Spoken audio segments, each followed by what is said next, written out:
सबसे पहले तो मैं आप सबका शुक्रगुजार जो आप लोग मुझे इज्जत देते हो हर वक्त हर टाइम।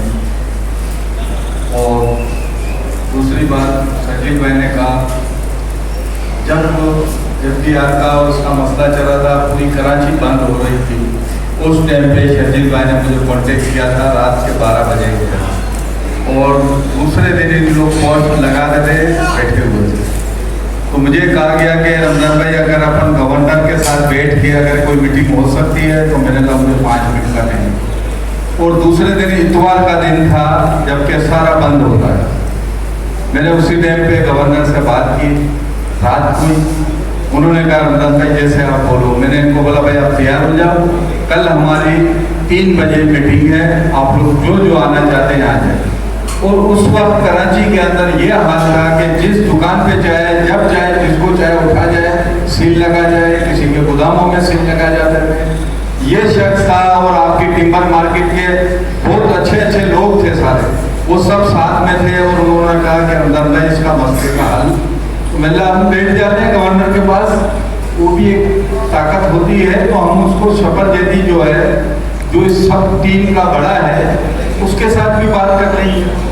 तो बहरहाल गवर्नर के पास बैठे, गवर्नर के साथ उस टाइम पे जो भी बात हुई, उन्होंने कहा कि मैं शपथ दे दी को परसों बुला लेता हूँ। 2 दिन के बाद 2 दिन के बाद शपथ दे दिया है। 13 शरायतें थी इनकी के लिए, जो 13 शरायतें खत्म हो उस टाइम पे इन लोगों को उनके साथ गवर्नर हाउस में 2 दिन के बाद बैठाया। अच्छा, उसी दिन खान साहब भी आए हुए थे गवर्नर हाउस के अंदर, फिर मेरी इनकी मुलाकात करवानी थी। तो शपथ देती जब 11 मान गया कि भाई ये 11 किसी की दुकान पे छापा नहीं गिरेगा, किसी को घर से नहीं उठाया जाएगा, किसी के ऊपर ये जुल्म नहीं किया, जो चीजें थी उसने बोला 2 को हमें टाइम दे दो, हम 2 भी ये इंशाल्लाह ताला।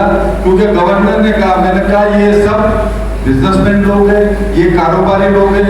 क्योंकि आज भी मैं देख रहा हूँ कि हमारे इधर से मेहमान है, चाहे हमारे खोरी है, गुजराती है या उर्दू स्पीकिंग या पंजाबी भी यहाँ पे काम करते हैं, वो भी यही चाहते हैं कि हम पंजाब में चले जाए काम करें, हम चले जाए किसी और मुल्क में काम करें।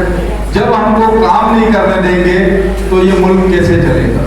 तो ये लोग हैं जो हिम्मत करते हैं अल्हम्दुलिल्लाह, और भागम दौड़ी भी अपनी करते हैं। ये गवर्नर हाउस में गए, सब बनवा के आए सारी चीजें। इसके बाद इनका जब वहाँ पे खान साहब से मिलवाने का टाइम था, इन्होंने कोई फटा डाल दिया वहाँ पे, दोबारा उसमें सारा मामला थोड़ा बहुत था वो खराब हो गया। बहरहाल इनके जो मुतालबात थे वो मान लिए गए, सब कुछ किया। फिर ये एक दफा है कि ये जो लकड़ी बाहर से आती है, इस पर ड्यूटी और फला चीज लगती है, इसको कमती करवानी है। मैंने चलो जी आप। फिर गवर्नर हाउस में इनको जाके बिठा दिया। पूरी टिम्बर मार्केट के अच्छे क्रीम लोग आए थे। जब उन्होंने बैठे तो 2 दिन के बाद ये पता चला कि ड्यूटी ही गायब हो गई और जो इनके काम से जो इन्होंने सोचे थे उससे अच्छे करके। तो अल्हम्दुलिल्लाह हम आपके साथ खड़े हुए हैं और इंशाअल्लाह ताला हर वक्त खड़े रहेंगे। अब जो शख्स, अब तो हो गई ये वाली बात, जो शख्स मेरी टांग पे गोली मार के वो हलफ उठा सकता है कि मैंने नहीं मारी, वो आप लोग का क्या भला करेगा भाई, क्या भला करेगा, किस किस्म का ये बोलेगा। क्या इसमें से एक शख्स भी बोलते हुए कि मेरी टांग पे गोली उसने नहीं मारी थी कोई है इसके अंदर? और वो हलफ उठा, जो आदमी झूठा हलफ उठाता है वो आप लोग को क्या तहफ़्फ़ुज़ देगा।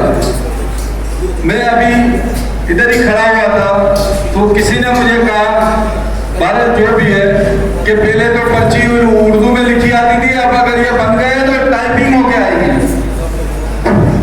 तो बहरहाल ये है कि अल्हम्दुलिल्लाह अब पुलिस अच्छी है, हुकूमत अच्छी है, लोग अच्छे हैं। अब वो पर्ची वाला सिस्टम नहीं है।